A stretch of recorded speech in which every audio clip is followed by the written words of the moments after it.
अल्हम्दुलिल्लाह वस्सलातु वस्सलाम अला रसूलिल्लाह व अला आलिहि व सहबी अजमईन, अम्मा बाद। अस्सलामु अलैकुम व रहमतुल्लाहि व बरकातुहू। एक ख्वाब था, अल्हम्दुलिल्लाह अल्लाह सुब्हानहू व तआला ने आज वो कबूल किया, पूरा किया ज़िंदगी में। मैं सोच भी नहीं सकता था इतना मेरे रिवर्ट भाइयों के सामने मैं रहूँगा, क्योंकि मेरी खुद की ख्वाहिश थी पूरे इंडिया में जितना भी 7-8 साल। 2010 में मैंने इस्लाम कबूल किया, 2009 में मेरी शादी हुई थी, 2009 तक मैं अपनी ज़िंदगी गुजार रहा था जिस तरह से एक आम जाहिल या जिस तरह से गुजारते हैं। 2010 में इस्लाम कबूल करने के बाद अल्हम्दुलिल्लाह 2012 में मेरी वाइफ, मेरी अहलिया ने इस्लाम कबूल किया। इस्लाम कबूल करते हुए साथ में ये भी बड़े मसले सामने आए कि कौन हमारी गवाही देगा, कौन एडवोकेट सामने आएगा। कोई भी सामने को आने को तैयार नहीं। यहाँ तक कि एक इदारे में हम लोग गए जहाँ पता चला कि यहाँ सर्टिफिकेट बन जाते हैं, यहाँ आपको आसानी हो जाएगी। मैं बिलोंग्स करता हूँ, पहले मैं आपको बता दूँ, मैं भोपाल की एक तहसील है बैरसिया, वहाँ से बिलोंग करता हूँ। और चूँकि एमपी का स्पेशल कानून है इस्लाम कबूल करने को लेके, ख़ास कानून बना रखा है, तो वहाँ इस्लाम कबूल करना और डॉक्यूमेंटेशन बनाना बहुत बड़ा मसला है। तो इस तहत में जब महाराष्ट्र में एक जगह गया पर्टिकुलर, वहाँ पे जब मैंने पता किया कि वहाँ इस्लाम कबूल होने के बाद वहाँ पे डॉक्यूमेंट्स बनते हैं, तो उनकी एक शर्त थी कि आपको खतना कराना पड़ेगा तो ही आपको डॉक्यूमेंट्स बनाएंगे। जैसा कि आप बताया कि बहुत सी शर्तें होती हैं, एक शर्त वो 2-3 साल तक वो परेशान होता रहा, बट डॉक्यूमेंट्स नहीं बने। डॉक्यूमेंट्स नहीं बनने के कारण लोग मुझे बहुत परेशान भी करते थे। अल्हम्दुलिल्लाह अल्लाह सुब्हानहू व तआला ने एक चीज़ महसूस करा दी इस बीच सारी, कि मुसलमानों का बिहेवियर, गैर मुस्लिमों का बिहेवियर, मुश्रिकीन का बिहेवियर आपके प्रति क्या है। सारी चीज़ अल्हम्दुलिल्लाह साथ में कुरान में पढ़ रहा था। पढ़ते पढ़ते सारी लोगों की साइकोलॉजी अल्लाह ने समझाई, पूरी तरह से मुतमईन कि अब अगर अल्लाह सुब्हानहू व तआला ने ज़िंदगी दी है और उसने अगर मुझे ईमान दे दिया है तो वो खिलाने और पिलाने वाला वो है, तो मुझे किस चीज़ की फ़िक्र है और मुझे किस चीज़ से डरना है। अल्हम्दुलिल्लाह जैसे जैसे मेरी दाढ़ी बढ़ती गई, जैसे जैसे टकने के ऊपर पजामे ऊपर गए, लोगों को जो चिढ़ाते थे, जो कॉन्स्पिरेसी करते थे, लोग जो बहाने बनाते थे, वो दूर हटने लगे कि अब ये वापस नहीं आ सकता, अब ये वापस नहीं आ सकता। यहाँ तक कि मेरे परिवार वाले भी जो बहुत मुश्किल से, बहुत इतना सुबह शाम ताने सब कुछ, यहाँ तक कि मैं सुबह ऑफिस से जाता था, मेरी शाम को वाइफ जो है इतनी ज़्यादा मतलब तानों से भरपूर मिलती थी कि मतलब उसकी ब्रेन वॉश और सारी चीज़ करने में वक्त लगता था। तो इतना परिवार वालों, वालिदैन सबके से इतना परेशान हुए परे, मगर अल्हम्दुलिल्लाह जहाँ कुरान ने समझाया कि नहीं कुछ भी नहीं होता, जैसे इस्तिकामत हुई, जो कहा कुरान में वैसा करना, जैसी शरीयत बताई गई वैसा करना, नबी करीम सल्लल्लाहु अलैहि वसल्लम जैसा बताया वैसी सुन्नत फॉलो करी, झूठ, गीबत, चुगली ये घर से दूर करी। एक गैर मुस्लिम परिवार में जैसे ही दूर करी, अल्हम्दुलिल्लाह जो वाइफ के राइट्स थे, जो सास के राइट्स थे, वो राइट्स जैसे सेक्रीफाइड किए तो घर में बड़ा बवाल मच गया। बवाल जितना मचा उतना लोग ये समझ गए कि ये इंसान कभी झूठ नहीं बोल सकता, ये इंसान किसी लेवल पे किसी को धोखा नहीं देगा, ये खुद अपना नुकसान कर लेगा। ये इवन मेरे वालिद को आके लोग बोलते थे कि यार ये कितना ऐसा इंसान हो गया, इसको कुछ समझाओ, ऐसा हो गया, गद्दार हो गया। मेरे वालिद बोलते हैं कि मेरा बेटा अब 24 कैरेट का गोल्ड हो गया है, मगर बेवकूफ़।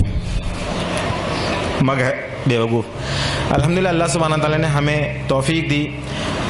हमारे डॉक्यूमेंट्स मेरे वालिद साहब की मदद से ही बने अल्हम्दुलिल्लाह। उन्होंने 2014 तक मुझे झेला, हमारे डिबेट चलते रहे 4 साल तक। उसके बाद फिर उन्होंने कहा कि तेरी इस्लाम की गंदगी लेके तू निकल जा, अपनी वाइफ बच्चों को लेके निकले। अल्हम्दुलिल्लाह हम लोग बाहर गए। उसके बाद कुछ समय बाद उन्होंने फ़ोन कर दिया, कलेक्ट्रेट, IG, SDM वगैरह सबको फ़ोन किया। फ़ोन करने के बाद बोला मेरा बेटा जो है ये इस्लाम कबूल कर गया, किसी ने इसका ब्रेन वॉश कर दिया, ज़रा देखो, हो सकता है देश के लिए नुकसानदायक हो सकता है। मेरे वालिद साहब फ़ोन करके बोल रहे हैं। मैं इस समय ऑफिस की ड्यूटी पे था। जब वहाँ से वापस आया, उन्होंने उस समय फ़ोन लगाया कि आप कहाँ पर हैं, हमें आपका ऊपर से बहुत सारे प्रेशर है, हमें आपका बयान लेना। मैंने कहा मैं जहाँ पर भी हूँ आप आ जाइए, मैं आ नहीं सकता ड्यूटी छोड़ के, आना तो पड़ेगा तुमको। तो मैंने कहा ठीक है, आप वारंट निकाल दीजिए। तो कह कब तक आते? तो मैंने कहा इतने दिन में जब भी आता मैं आपको फ़ोन कर। जब मैं आया, आने के बाद मैं उनको बयान दिया, तो मैंने कहा आप 2 रजिस्टर खोल के बैठिए, एक मैं आपको बयान देता हूँ, लिखिए। मैं अपनी मर्जी से, किसी भी कोई प्रेशर से नहीं, मैं अपने इस्लाम कबूल किया, कोई पैसा नहीं, कोई नहीं पहचानता, कोई मेरे साथ सपोर्ट नहीं, कोई गवाह नहीं, बट मैं हूँ, क्या करना बोलो। दूसरी चीज़ मैं बोला, अब आप सुनिए कि मैं इस्लाम क्यों कबूल किया, क्योंकि तुम भी जानते हो ईश्वर है, कि मैं भी जानता हूँ ईश्वर है, और ये कुरान तुम्हारे लिए थाने में। अल्हम्दुलिल्लाह नेक्स्ट डे मेरी वाइफ के लिए बोले बयान लेके, उनका बयान होना। तो मेरी वाइफ को सब लोग और भी लोग जो थे वो डरा दिए जिन लोगों सबसे पहले जो हमारे अंसार बने अल्हम्दुलिल्लाह, अल्लाह उन्हें जज़ाया खैर दे, उनके हम रह रहे थे अल्लाह सुब्हान ताला ने, तो उनको लोगों को डराया। तो मेरी वाइफ जब पहुंची वहाँ तो मैंने वाइफ को बोला कि अगर कुछ ऐसा मसला होता है डांटने डपटने मारने का, तुम भाग के तुरंत चौराहे पे आ जाना, वहाँ पिटेंगे तो अल्हम्दुलिल्लाह शहादत होगी, मसला नहीं। लोग पूछेंगे क्यों पिट रहे हैं, कम से कम रीज़न की तरफ जाएंगे, काम हो जाएगा हमारा। लोग पूछेंगे क्या बात है, ऐसा क्या बेवकूफ़ बन गए इस्लाम में, ये हमारा काम हो जाएगा, लोगों के अंदर एक क्यूरियोसिटी पैदा होगी। अल्हम्दुलिल्लाह वहाँ पे भी ये मंजर रहा कि एक पुलिस वाला बच्चों को संभाल रहा है, एक पुलिस वाला बाहर गेट पर रोक दिया सारों को रोकने के लिए, एक पुलिस वाला मोहब्बत से बयान ले रहा है। अल्हम्दुलिल्लाह अल्लाह का करना ये हुआ कि एक पुलिस वाला हमको बोलता है अब ये जो तुमने बयान लिया उसके IT रिपोर्ट डाल के तुम उसका IT से इन्फॉर्मेशन लेके RTI के तहत पूरी इन्फॉर्मेशन ले लो, तुम्हारे डॉक्यूमेंट्स बनाने में काम आएगी। वहाँ से डॉक्यूमेंट्स मेरे अब्बा की मदद से चालू हुए बनना। अब तक मैं क्या सोच रहा था कि मेरे अब्बा की इज्जत, मेरे अम्मी की इज्जत, मेरे रिश्तेदारों की इज्जत, अल्लाह सुब्हान ताला यहाँ एक बात समझा दिया, सबसे ज़्यादा मोहब्बत तुम्हें अल्लाह से करनी है, उसके बाद तुम्हें सबसे करनी है। अगर तुमने उसके साथ किसी और से ज़्यादा इमोशनल अटैच हुए, वहीं से तुम्हारी आजमाइश आएगी। तो ये चीज़ बड़ी मुश्किल से समझ में आई। जब तक मैं मेरे अब्बा हैं, मेरी माँ हैं, इनके हुकूक हैं, इनके सारी चीज़ें हैं, ये सब चल रहा था। बेशक हुकूक है, इस्लाम कभी नहीं कहता रिश्ते तोड़ने को, बट वो बार बार रिश्ता तोड़ रहा है, रिश्ता तो तोड़ रहा है, शर्त रख रहा है। इस्लाम शर्त नहीं रख रहा। मैंने एक्सेप्ट किया, आप करना कबूल करो मत करो, मैं आपकी पूरी तरह खिदमत करूंगा, पर इस चीज़ को नहीं समझ रहे हो। तो एक इमोशंस, आज भी अगर इमोशन से ज़्यादा अगर हम लोग ज़्यादा तरजीह देते हैं, आज भी हम मुसलमान होने के बावजूद, तो अल्लाह सुब्हान ताला मुशरिकों के बारे में पहले ही फरमा चुका है कि ये लोग दुनिया पसंद होते हैं, ये लोग ख्वाहिश पसंद होते हैं, ये तो चाहते हैं तुम्हें, जब तक कि तुम्हें अपने उल्टे पैर ना फेर दें तुम्हारे पीछे से नहीं हटेंगे। फिर अल्हम्दुलिल्लाह इस्लाम एक्सेप्ट होने के बाद फिर लोगों को दावत तबलीग का काम चला, और इस बीच ये समझ में आया कि मुझे करना क्या है। फाइनली अल्हम्दुलिल्लाह मेरी जॉब चली गई 2015 में, अल्हम्दुलिल्लाह बोलता हूँ, क्योंकि बड़ा मुश्किल वो मुझे झेल रहे थे। उसके बाद उन्होंने कहा कि हम अपना, मैंने कहा सर क्यों चली गई जॉब, ज़रा मुझे बताएंगे। तो बोलते हैं हमारा एक डायमंड है वो चला गया, मगर हम मजबूर हैं। विश्व हिंदू परिषद, RSS सबके फ़ोन आते थे, कोई लोग मुझे धमकाने आते थे। चूँकि मैं बिलोंग करता हूँ, बताना भूल गया, मैं बिलोंग करता हूँ जैन मज़हब से, जैन दिगंबर, जहाँ के मुनि बरहाना घूमते हैं, उस मज़हब से बिलोंग करता था। वो मुनि, उनसे डिबेट होती थी, डिस्कशंस होते थे, बहुत सारी चीज़ें होती थी। बट मेरी अम्मी बार बार नए नए मुनियों के पास लेके जाती थी, और ये हर बार कहती थी कि इनको नहीं आता, इनको कम आता है, तो इनको दूसरे के पास लेके जाएंगे। जब मैं इस्लाम एक्सेप्ट किया, इस्लाम एक्सेप्ट करने के बाद सबसे पहले मैंने तौहीद एक्सेप्ट की।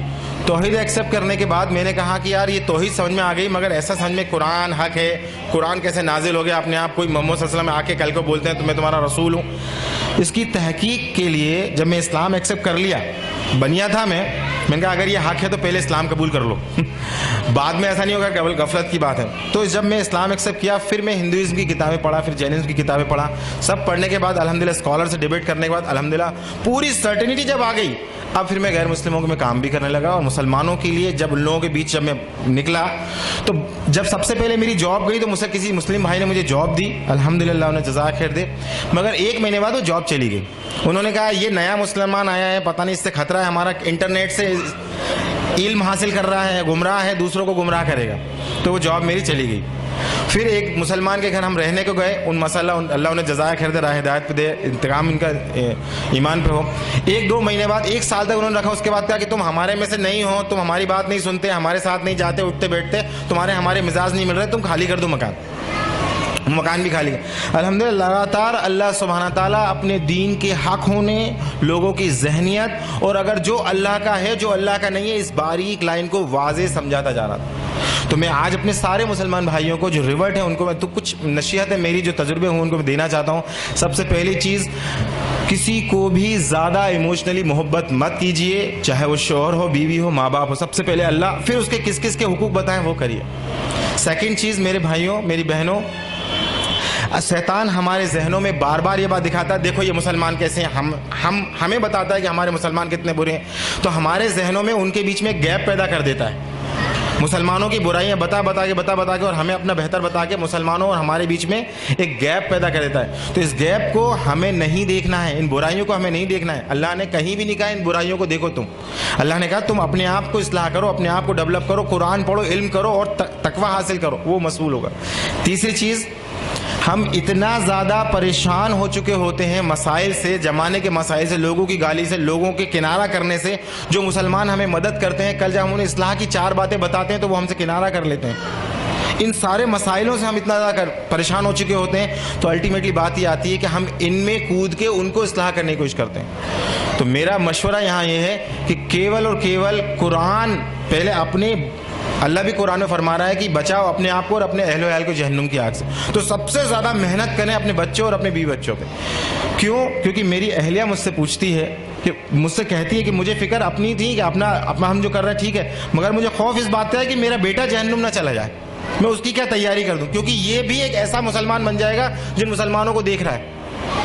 एक मुसलमान, एक होता है इस्लाम कल्चरल, जिसे हम सब आपस में जिंदगी गुजार रहे होते हैं, जिसमें रिवाज होते हैं, रीतियां होती हैं, ये कल्चरल इस्लाम जोन देता है। जहां उन्हें आसानी मिलने लगती है वो फिर से कल्चरल जोन में जाने लगते हैं। तो मेरा आपसे गुजारिश है, बहुत तजुर्बे की नसीहत मैं आपको रखना चाह रहा हूं कि कल्चरल इस्लाम को पहचानिए, ये इस्लाम नहीं है। जिन रीति रिवाजों को आज मुसलमान फॉलो कर रहे हैं वो इस्लाम नहीं है। इस्लाम वो है जो अल्लाह ने दिया, जिसका दीन मुकम्मल नबी के सल्लल्लाहु अलैहि वसल्लम करके, उसी को पहचाना, उसी पे चलना, ये कंपैरिजन। और लास्ट में आपसे बोल रहा हूँ, मुसलमानों के लिए हमें क्या करना है? हमें करना अल्हम्दुलिल्लाह, हमारे जो मुस्लिम भाई हैं उनके लिए केवल कुरान की, खुद कुरान की तरबियत लें और उनको कुरान एक आयत सीखे, उनको एक आयत सिखाएं और सिखाएं, और अपने आप लोगों को, जो रिवर्स भाई हैं उनके लिए क्या बेहतर से बेहतर कर सकते हैं वो करें।